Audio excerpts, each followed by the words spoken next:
Mark, how are you this morning? Hey Greg, how are you doing? Great. First off, Agent Recon, very ambitious project. I was telling Derek how pretty much most of the narrative is set within one operation. You don't really get to see movies that have that type of aesthetic. Was that one of the reasons why you wanted to be part of this project, that sort of ambitious construct of the story? I had every confidence that the scope of it would be fulfilled. I didn't doubt that. There are, after all, many different ways of presenting an impactful story. You can either home in on intimate, tight shots, or you can do a broadly scoped and more ambitious vision of it. Either way, it's going to work. The interior workings of the script is what really grabbed me. What surprised me was exactly what you bring up, which is the scope of the production itself. We filmed this in the movie ranches, on the movie ranches outside of Los Angeles, in the wildest of hills, where herds of deer would wander through the sets daily, and there were still there's still mountain lions and coyotes and other prey animals out there. But the settings, these wasted ghost towns from foreign lands that we were prowling through in many of the sequences were, in the best tradition of Hollywood, so evocative. You really felt that you were there, and that at any moment, an armored vehicle might appear around the corner of the next building, or a platoon of stormtroopers of one side, of one era or another, might appear. The atmospherics were just terrific, and we had a wonderful cinematographer and a wonderful crew. And under Derek's extraordinary direction, I think we got every value out of those settings that we could. Yeah. Mark, I don't want to mention you have a really great monologue. I'm not going to mention what part of the narrative it takes place, but you mentioned evocative. I thought that was a very evocative, well done monologue and discussion because you're talking about someone you care about and wondering how you got into that really intricate scene, that scene work.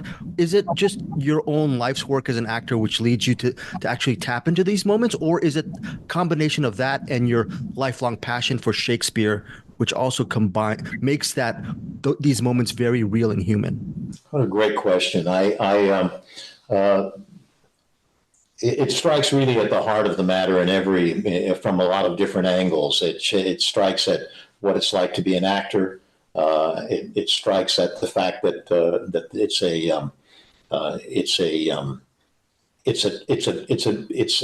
it's a trained profession. It's a discipline. It's a discipline. It's a discipline of the soul. It's a discipline of the mind. It's a discipline of the spirit and of the will. And it's a commitment. It's a commitment, an ethical commitment. And none of it comes easy. It all has to grow upon you through the years and through the experience as you become, hopefully, not only a better actor, but as a better person. And what the outcome is uh, can be listed under the heading of veteran. You're the veteran. You're the veteran of life. You're the veteran of your career, and you're the veteran of the experiences that we all go through. And so, for those who are following behind, or those with whom you're working, as in Agent Recon, there's just a great deal of experience that you represent, whether you know it or not. Uh, the scene that you're referring to, or the moments that you're referring to, in reference to I think they're in reference to my daughter in the show, the character's daughter in the show. Those are the feelings that I carry toward every generation younger than my own. And the opportunity that performing gives you to communicate down the line, as it were, to the generations coming up, to say there is a future. there is a responsibility, and there is a caring from the older generation to the younger generation that whatever you can glean of value from who we are and what we're doing, please help yourself. You know, Yeah. we're there for you as much as we are for ourselves. Mark, I'm sure on a lot of your interviews that you've done over the years, you get tons of questions about V and the Beastmaster. But I want to actually ask you a question about your really early work. I recently saw Go Tell the Spartans. What an underrated and amazing film. And you're holding your own and giving space to Burt Lancaster in that moment. Several years later, there's a movie I've always wanted to see since 1982, If You Could See What I Hear. Right. These early movies about humanity form, you talk about the ethical work of an actor. Did they lay the groundwork for you? So when you got successful, that it didn't go to your head and you were thinking more about the bigger picture than me, me, me? Did these early projects help you in that kind of road? I was fortunate. My father was a symphony conductor.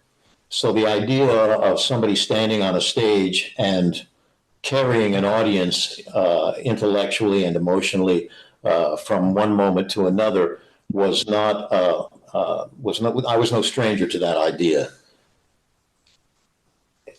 In the realm of acting, however, which was a departure from the music scene that I was raised in, everything was new. And again, I was very fortunate through Shakespeare, through my interest in Shakespeare, which my father imbued me with.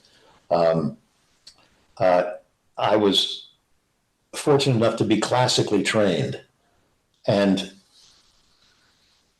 performed in enough plays and was always, knock wood, playing leads and supportive leads, and enjoyed a very successful stage career in regional theater before coming to film.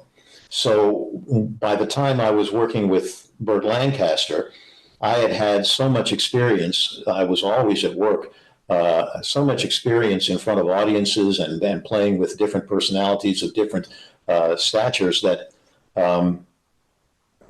really he held no awe for me, simply admiration. And so my skill set was, I think, adequate to the responsibilities that I had in that film, and his own professionalism and the example that he set was a very welcoming one. So it was a great experience. At the end of that filming, when I was saying goodbye, I expressed some of these thoughts to him about what a shining example he was to younger actors coming up. And he said, "Well, kid, I just got here like everybody else." And that was a kind of a life lesson in itself right there. So those things brought forward into Agent Recon, I hope, are of some value. Mark, final question before I let you go. So cinephiles going on to IMDb and they're looking at your body of work. Can you mention or just spotlight 2 films of yours that you feel might be underrated that you want our listeners to check out, and what made these couple of projects special for you personally? And then also thank you for your time. Oh, I appreciate it. You know, it's funny. Sometimes it's the smallest project that you're the proudest of, or that rank among the things you're most proudest of. There was a role that I played in the Twilight Zone, a television series, and a baseball player transported back into the past where he was happier, where he would have lived a happier life than his modern life turned out to be. And I'm just very fond of that role. Somewhere it's out there. I don't know where, but somewhere it's there. But it's been a pleasure talking with you. It really has. Thank you so much, Mark. You take care. You can